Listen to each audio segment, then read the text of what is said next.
Graças e paz, irmãos, espero que estejam bem. Mais uma mensagem rápida para contribuir com o seu devocional diário. Sabe aquele amigo que sempre se gaba de como é incrível? Ele tem 1000 diplomas, diz que é super honesto, que é uma pessoa de caráter, vive se enaltecendo dizendo que trabalha mais que os outros colegas da firma e ainda faz questão de postar fotos segurando uma Bíblia para mostrar que é um cristão exemplar? Você conhece alguém desse jeito aí? Pois bem, tem um pensador moderno francês chamado Pierre Bourdieu. Ele disse algo bem interessante sobre isso. Os circuitos de consagração social serão tanto mais eficazes quanto maior a distância social do objeto consagrado.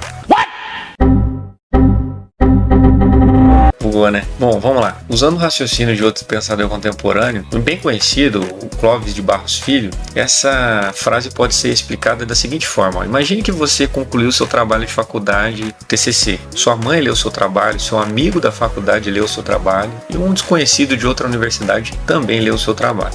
Todos eles te elogiaram, dando parabéns pela conclusão do trabalho e pela excelente abordagem sobre o assunto. Qual elogio, socialmente, terá mais valor ou será menos suspeito? O da sua mãe, o do seu amigo da faculdade ou o elogio do universitário desconhecido? Evidentemente que não haverá suspeição em relação ao elogio desse desconhecido, não é verdade? Agora ficou mais fácil de entender aquela frase lá. Olha só, os circuitos de consagração social, os elogios, serão tanto mais eficazes, terão mais valor, serão menos suspeitos, quanto maior a distância social, ou seja, quanto menos proximidade ou intimidade se tiver do objeto consagrado, o elogiado. Agora a frase ficou bem clara. Os elogios têm mais valor quando quem elogia está mais distante socialmente da pessoa elogiada. Em outras palavras, meus queridos, se você se elogiar, não vai ser tão eficaz, porque a distância entre o elogio e você é nula. Elogiar a si mesmo não é muito convincente, né? Agora, sabia que a Bíblia já falava disso? No livro de Provérbios, capítulo 27, versículo 2, está escrito assim: não se elogie, deixe os outros fazerem isso por você. A Bíblia traz vários apontamentos importantes sobre a humildade. Jesus falou que os humildes são abençoados e quem se acha demais acaba se dando mal. Segundo ele, bem-aventurados humildes de espírito, porque deles é o reino dos céus. E ele também disse: pois tudo que se exalta será humilhado, e o que se humilha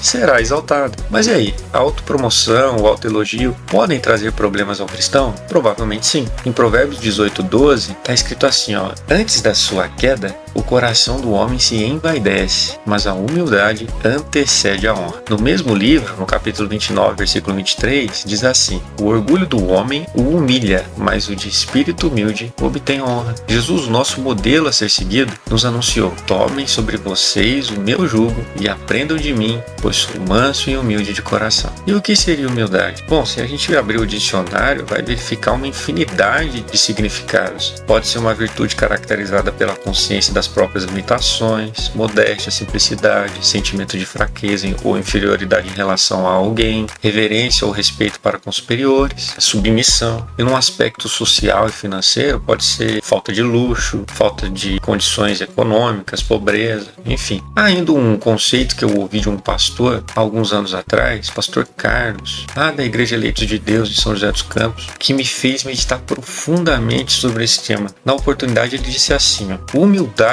pode ser traduzida como poder sob controle. Explicando essa frase tendo Jesus como referência, significa dizer que a humildade é evidenciada quando num certo contexto temos alguma margem e até condições de subjugar alguém, de inferiorizar alguém, seja por questões financeiras, por formação acadêmica, por status, mas não o fazemos. Respeitamos as limitações do próximo e nos colocamos como inferiores, mesmo sabendo que naquele cenário específico e sobre aquele viés, até poderíamos evidenciar alguma espécie de superioridade.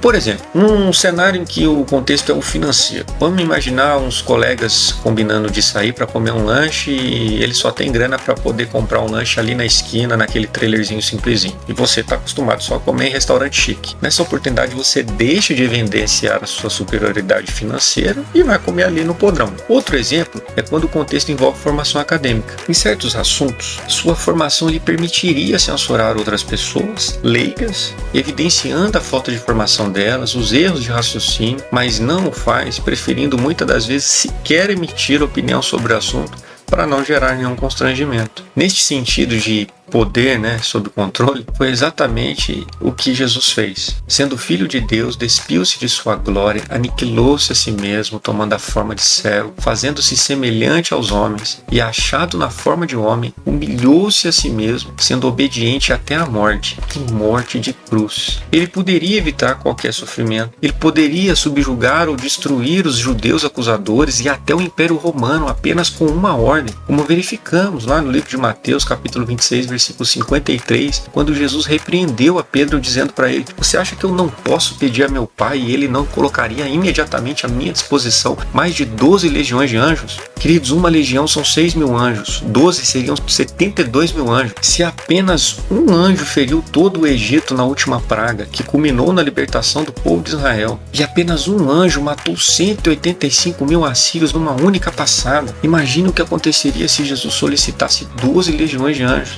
Jesus era e é superior, mas a qualidade de humildade o fazia ele mesmo se colocar como servo. Em certa ocasião, um homem chegou perguntando para ele: bom mestre, o que devo fazer para herdar a vida eterna? Jesus olhou para ele e respondeu: por que você está me chamando de bom? Ninguém é bom a não ser um que é Deus. Percebem a postura e o poder sob controle? Bom, vemos que a Bíblia desde os primórdios nos orienta a termos cuidado com a autopromoção, com o autoelogio. Essa censura parece indicar que as pessoas geralmente não curtem muito quando a gente se elogia demais. Isso não significa que não devemos ter amor próprio. De forma alguma. Paulo nos orientou sobre a importância do equilíbrio nessa autoanálise. O apóstolo, sabendo que o orgulho embaça a luz de Cristo em nossas vidas, alertou os cristãos lá de Roma, no capítulo 12, versículo 3 daquela carta: não se achem melhores do que realmente são. Pelo contrário, pensem com humildade a respeito de vocês mesmos, e cada um julgue a si mesmo conforme a fé que Deus lhe deu. Lembre-se também do que ele escreveu para os cristãos de Corinto, lá na segunda carta, no capítulo 10, versículo 18. Porque não é aprovado quem a si mesmo se louva, mas sim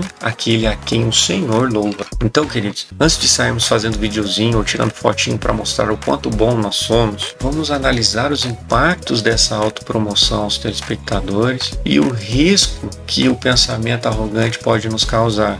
Comportamentos desse tipo vão pouco a pouco nos levar a um caminho de destruição, já que nos tornamos cada vez mais orgulhosos e arrogantes, a ponto de não estarmos dispostos a receber orientação de nossos semelhantes, e pior ainda, de recusarmos a correção de Deus. Pense nisso.